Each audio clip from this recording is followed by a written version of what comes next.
Hello, ladies. Good evening. Scott from HeyUGuys. Lovely to see you. Just spoke to your director, Michelle, and she calls you the Terminator.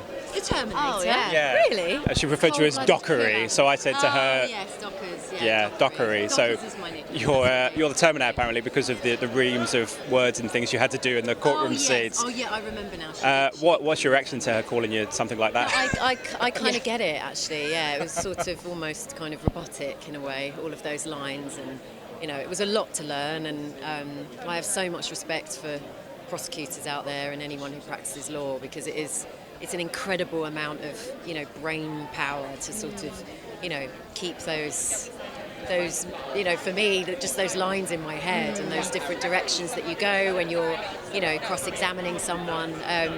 So yeah, I think it's a pretty good term for. And hats off to Michelle, because she's asking questions. She has to remember the questions. I'm just, you know, it's yes, no, maybe one of them will be right. Yeah. But she has to then remember the next question. And they were like 15-minute long scenes. We kind of shot them as almost like a play, didn't we? Yeah. Which was, I think, helpful in the end for the kind of organic, you know, dynamic build. But yeah, it was tough. It was intense. but she was amazing. S.J. Clarkson was absolutely she's amazing. incredible. You know, she's so good at you know, she's so passionate about this subject and the story, but she also has a great sense of humour. So within such an intense drama, it was great to have someone who, you know, she was really conscious of just lightening the atmosphere sometimes.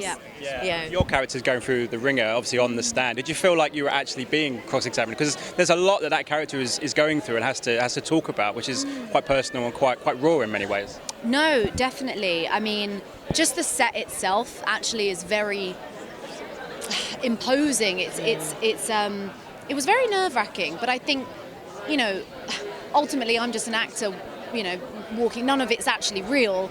I would like to think that those court scenes at least gives people a little bit of a understanding of just how traumatic it must be to actually have to, you know, relay your trauma to a bunch of people who are deciding whether you're even telling the truth or not, you know? So yeah, but like Michelle said, it was intense, but we had, you know, moments of levity, and I had to kind of learn how to conserve my energy a bit and know when to kind of go and when to kind of just have a moment to myself. But yeah. I really enjoyed the show, ladies, so have a lovely evening. Pleasure. Thank you so much. Cheers. Ladies and gentlemen, you're watching HeyUGuys! HeyUGuys, huh? HeyUGuys. Is that from the Goonies? It is indeed, yeah. Nice. Hey, you guys!